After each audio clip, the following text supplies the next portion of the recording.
So how do you grow your photography business in 2019? Welcome to my photography business channel. My name is Rosh. I'm a veteran photographer who has spent much of his career sharing insights for budding photographers or even pros who've been around for 20, 30 years on how they can market their business better, how to grow their business. We talk a lot about pricing for photography here, but in this video, we're focusing on marketing in 2019 and what you should be considering. Marketing is always changing, and as a photographer, we need to be up on the latest trends.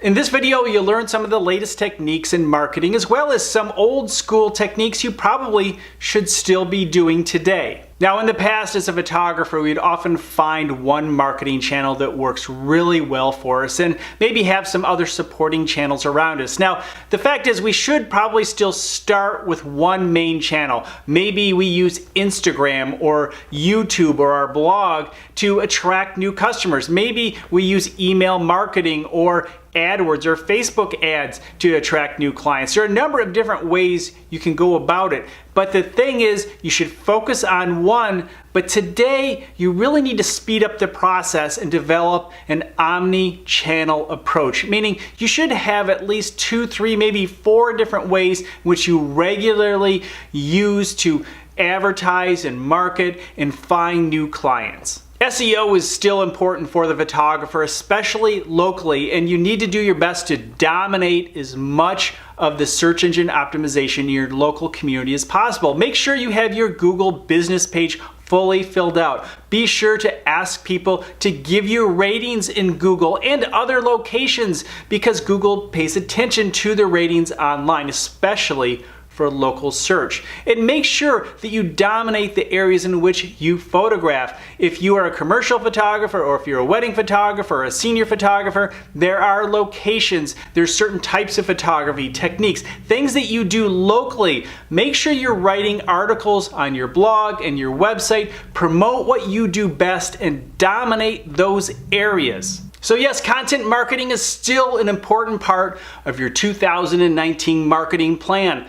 But there's a little more to it today. We also have to consider some other elements beyond text, the blog post, and improving your pages. You also need to consider video. Video is just mandatory now, whether it's video in your social media such as Instagram or Facebook or here on YouTube. You also need to consider embedding some of your videos to help let people know who you are, show them behind the scenes, give you a personality beyond your logo and your photographs. You want people to really know who you are because you need that little bit extra to get them to call you or contact you about your photography. Also consider developing yourself as an expert via podcasting or audio. It doesn't matter how far your podcast goes, as long as people locally or the people that you want to target as a new customer are listening to it. So think about the types of podcasts that people will be listening to that might want to hire you specifically. And don't forget about the world of pay-per-click advertising, developing funnels to drive people to your landing pages.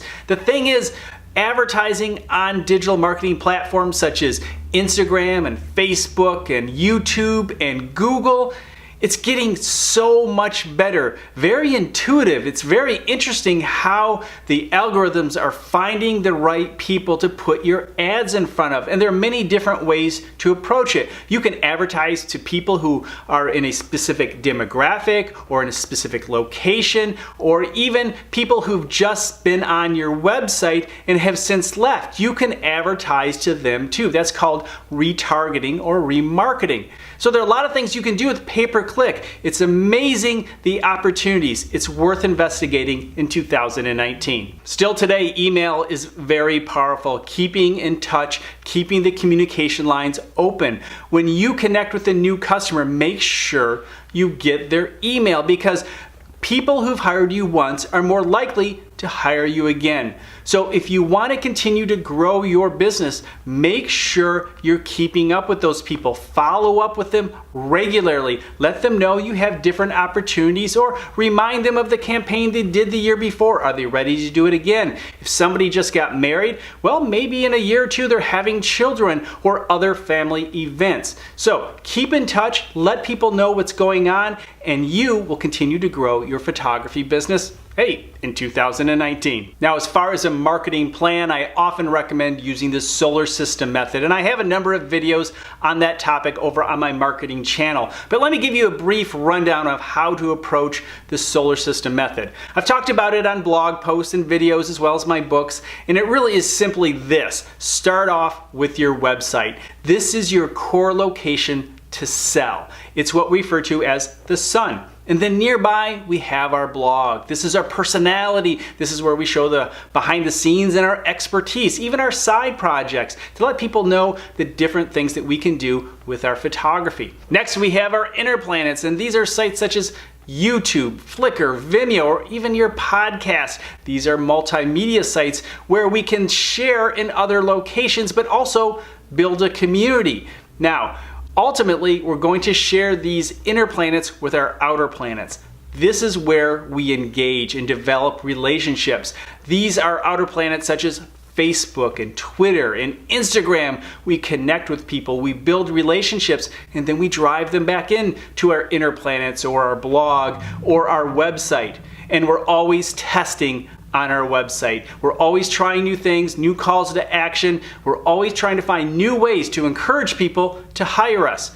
But if you use the solar system method, you'll always have a focus on how you're going to approach your new marketing plan. So do you create a new marketing plan each year? Let me know in the comments below. Yes or no? Hey, if you found this video valuable, give it a thumbs up to let other people know it's a good video, and I'll see you in the next video.